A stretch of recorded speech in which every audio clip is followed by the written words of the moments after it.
கோதுமை, நெல், கீரை எல்லாம் சேர்ந்து மனம் வீசும் ஒரு சிறிய கிராமம்தான் அது. அங்கு மண்ணோடு சேர்ந்து சாதாரணமாக வாழ்ந்து வந்தார் பெருமாள். பெருமாளுக்கு விவசாயம்னா ரொம்பவும் பிடிக்கும். காலையில் எழுந்ததும் வயலுக்கு போயிடுவார். ஒரு நாள் பெருமாளும் அவங்க மனைவியும் பட்டணத்துக்கு போயிட்டு திரும்பி ஊருக்கு வந்தாங்க. ஏங்க, இந்த தங்க காசு உங்ககிட்டயே இருக்கட்டும். பத்திரமா எடுத்துன்னு போய் வீட்டில் வைங்க. வீட்டுக்கு தேவையான காய்கறி எல்லாம் நான் போய் வாங்கின்னு வந்துடுறேங்க. லக்ஷ்மியும் காய்கறி வாங்கின்னு வரலான்னு அங்கேருந்து சந்தைக்கு போனாங்க.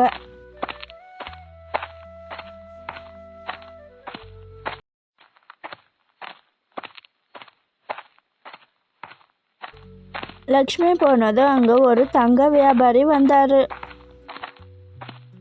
என்னப்பா பெருமாள், எங்கே போயிட்டு வந்துன்னு இருக்கா? என்ன கையில் ஏதோ தங்க காசு மாதிரி இருக்கு? ஆமாங்க ஐயா, தங்க காசு தான். என் பொண்டாட்டி அவங்க அம்மா வீட்டுக்கு போயிருந்தா. அங்கே அவங்க அம்மா வாங்கி கொடுத்தாங்களாம். என்னப்பா பெருமாள், இது உனக்கே இது நியாயமாக தோணுதா? எப்பயும் என்கிட்ட தானே வாங்குவ. இப்போ என்ன பட்டணத்துக்கு போய் அவங்க அம்மா ஊர்லலாம் வாங்கின்னு வர? அவங்க அம்மா கிட்டேயும் என் கடையிலே வாங்கன்னு சொல்ல வேண்டியது தானேப்பா. இதில் நான் என்னங்கய்யா சொல்கிறது? என் பொண்டாட்டியோட பிறந்த நாளுக்கு அவங்க அம்மா அன்பளிப்பாக கொடுத்துருக்காங்க. அங்கே வாங்காத இங்கே வாங்காதன்னு நான் சொல்கிறதுக்கு யார்? நானும் உங்கள் கடையில் தானே வாங்கின்னு இருக்கேன். எங்கப்பா வாங்குற நீ? ஆடிக்கு ஒரு நாள், அமாவாசைக்கு ஒரு நாளுன்னு வாங்குற. என்னங்க ஐயா பண்ணுறது? உங்ககிட்ட இருக்கிற மாதிரி என்கிட்டயும் காசு இருந்தால் நானும் டெய்லியும் தான் வாங்குவேன்.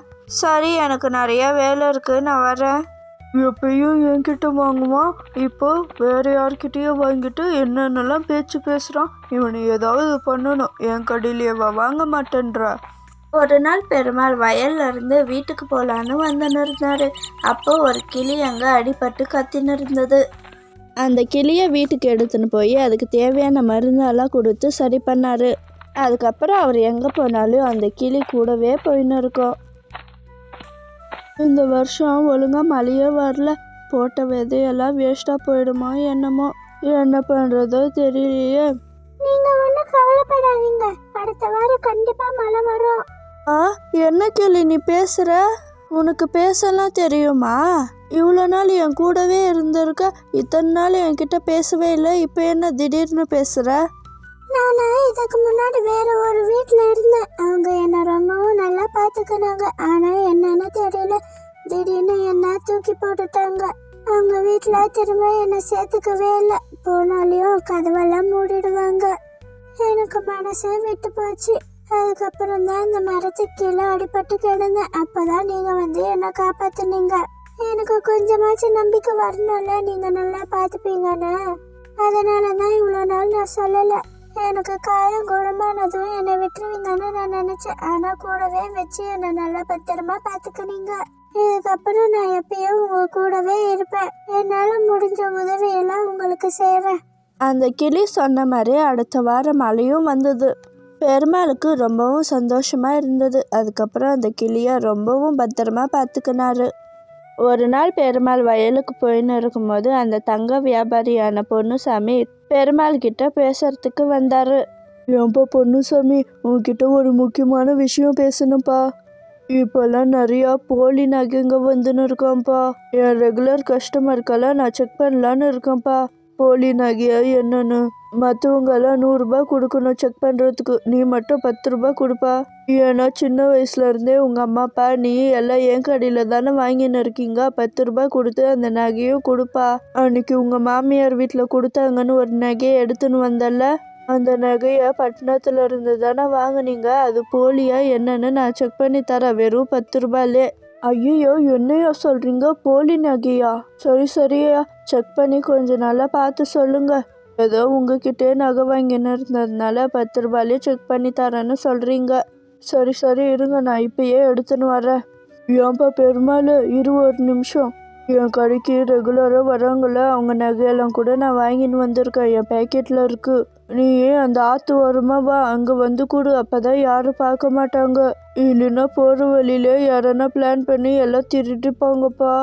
சீக்கிரமாக எடுத்துன்னு அந்த ஆற்றுக்கிட்ட வந்துடு, நானும் அங்கே இருக்கேன். பெருமாளும் அந்த பொன்னுசாமி சொன்னதை கேட்டுன்னு பெருமாள் கிட்ட இருந்த தங்க காசை பொன்னுசாமி கிட்ட கொடுத்தாரு.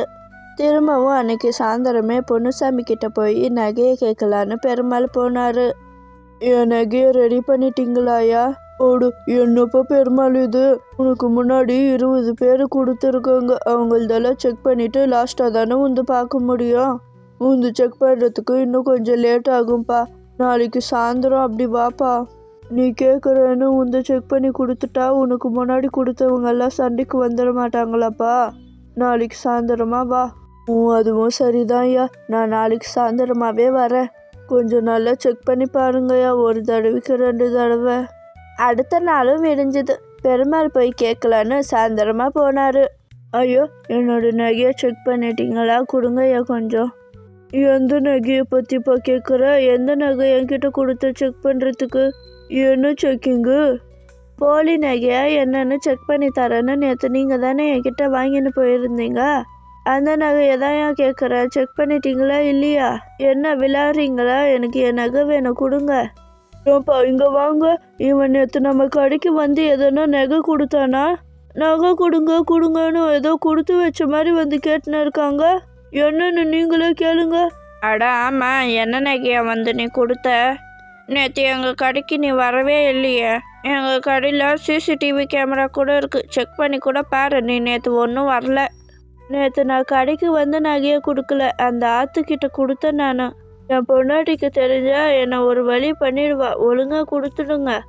ஆற்றுக்கிட்ட கொடுத்தியா? ஆற்றுக்கிட்ட எதுக்கு நீ கொடுத்த? என்ன தான் பேசுகிற நீ?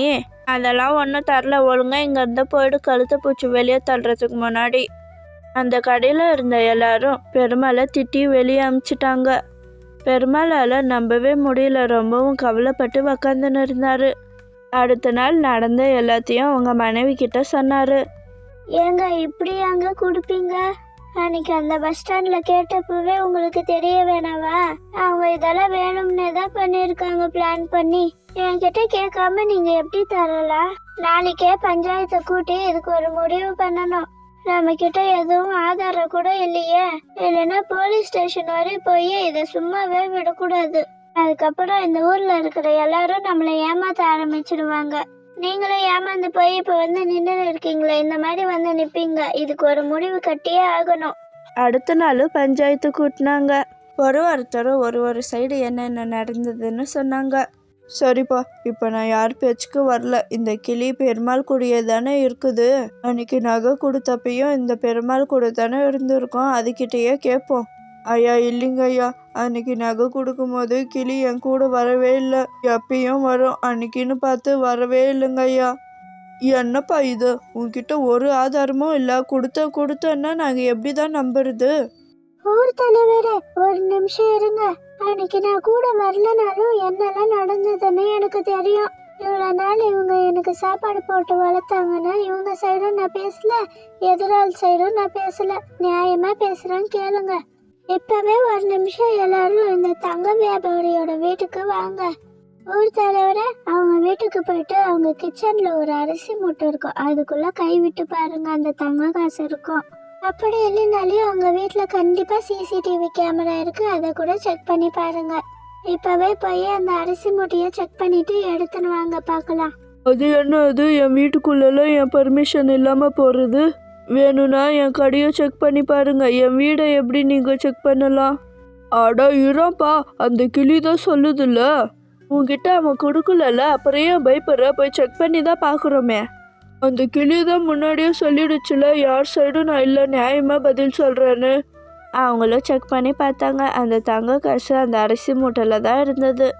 இப்போ என்னப்பா சொல்கிற? உன் வீட்டில் தானே இருக்கு இந்த தங்க காசு. தங்க காசு ஒன்று பீரோவில் இருக்கணும், இல்லை கடையில் இருக்கணும். இது என்ன அரிசி மூட்டையில் இருக்கு? ஆடோ அது அந்த கிளி தான் எடுத்துன்னு வந்து போட்டிருக்கோம் அந்த தங்க காசை. எனக்கு இதுக்கு சம்மந்தம் இல்லைப்பா. ஊர் தலைவரே, அவர் சொல்ற வழிக்கே வரலாம். நான் எப்படி எடுத்துன்னு போய் போட்டிருப்பேன்? ஜன்னல்ல இருந்து எல்லாத்துக்கும் கொசு வலை அடிச்சிட்டு இருக்காங்க. வீட்லயும் சிசிடிவி கேமரா இருக்கு, அதை செக் பண்ணியே ஆகணும். இப்போ அந்த அரிசி மூட்டையில தங்க காசு இருந்தது எனக்கு எப்படி தெரியும்னா, நேத்து தான் இவர் அங்க வச்சாரு. இவரும் அவங்க மனைவியும் பேசி நடந்தாங்க. வெளியே இருக்கிற மரத்துல உட்காந்து நடந்த நான் எல்லாத்தையும் ஒட்டு கேட்டேன். என்னப்பா பொன்னுசாமி, இப்பயாவது உனக்கு புத்தி வந்துச்சா? ஏதோ மேலாக்க முடிச்சிடலான்னு பார்த்தா உள்ளே போகிற வரையும் விட மாட்டேன். இப்போ நாங்கள் சிசிடிவியும் பார்த்து தான் ஆகுவோம். அப்படியே விட்டு இருந்தாலும் ஏதோ கொஞ்சம் அசிங்கப்பட்டிருப்ப. இப்போ சிசிடிவியை பார்த்து இன்னமும் அசிங்கப்படு. நீ செஞ்ச காரியத்துக்கு என்ன செய்யறதுன்னே தெரியல. இதுக்கப்புறம் உன் கடை இந்த ஊர்லயே இருக்கக்கூடாது. நஷ்ட ஈடா பெருமாளுக்கு 5 தங்க காசை கொடுக்கணும் நீ.